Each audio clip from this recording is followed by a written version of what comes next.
Entry 2 for Brandon's vlog. I don't know. Today, I guess, is going to be about Dying Light. I started playing that, and that's holy crap amazing. I thought it was going to be like a Dead Island ripoff kind of deal. And if you've ever played Dead Island, you know how skeptical I was about it. I mean, or how you'd be about it anyway. Because Dead Island was a really bad game. It was a really bad zombie game. It had a good aspect of being on an island, open world, kind of doing all these quests and stuff. But it was very monotonous. It was quest after quest after quest, but all the quests were the same. It was, hey, I lost my necklace. Go find my necklace. Hey, I need an apple. Can you find me an apple? And sometimes it was, you know, hey, go get this weapon and you can give it to me, but it was always a better weapon than what you had anyway on you. So you ended up keeping the weapon, using it till it was almost dead, and then gave it to the guy, and he's like, oh, thanks. But it was very monotonous. It was a very slow, boring game, I felt like. And what Dying Light did was took that aspect and it made it better. It improved it a whole lot. There's tons of quests to do, side missions, regular story mode, whatever you want to do. But you can also do that multiplayer, and you could do multiplayer on Dead Island, but up to a certain point. And so that was kind of the downfall for that. But the really cool thing that Dying Light brings is parkour. Now, if you don't know what parkour is, I don't know where you've been living.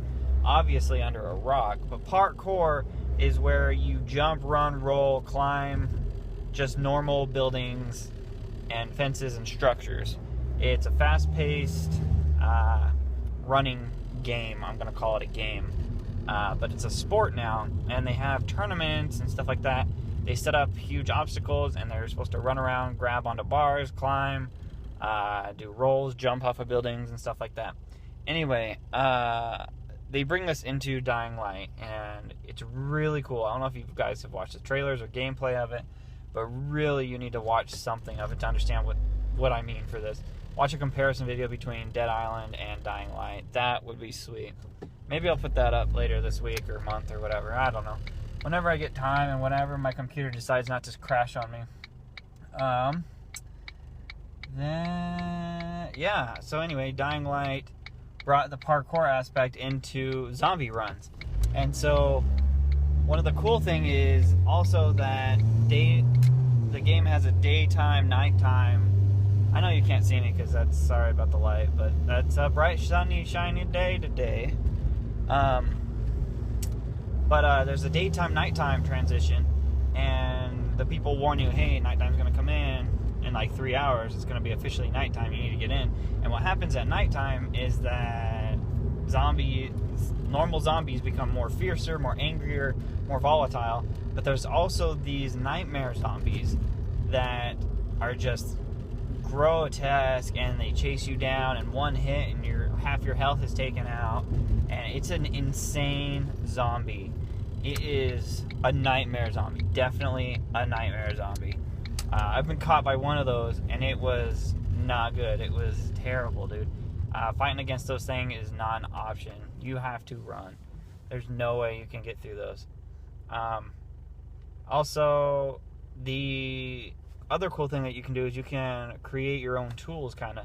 So it took a chunk from Dead Rising in the zombie aspect game. Like, I mean, these options in games are always something that has been in other games, but I'm just comparing them to other games that have these features in them that are also zombie games. So I'm just going to compare them to zombie games. The only zombie games I know that I've played are those two and Left 4 Dead. But Left 4 Dead is more of a, I don't know what I would call that. I would call that definitely a shooter, not a survival. Only because a survival, by my definition, is a game that tests your wits and that you can do pretty much whatever the hell you want in it. That's a survival game to me. Like Fallout was a survival game. Anyway, I'm getting off topic. You can create your own weapons. Like, you'll find a metal pipe, okay? You'll find this pipe, and then you'll find these upgrades to it where you can add in, hey, this pipe will now have electricity coursing through it, and you'll attach, you know, a battery and some wires and whatever else you need for this thing to work, and you'll connect those together, and then you'll have an electrified pipe, which is sweet, especially going against zombies and such. But that's all the time I've got for today. So let me know what else you want me guys to talk about. Anyway, this is Brandon. I'll check you guys later. Stay frosty.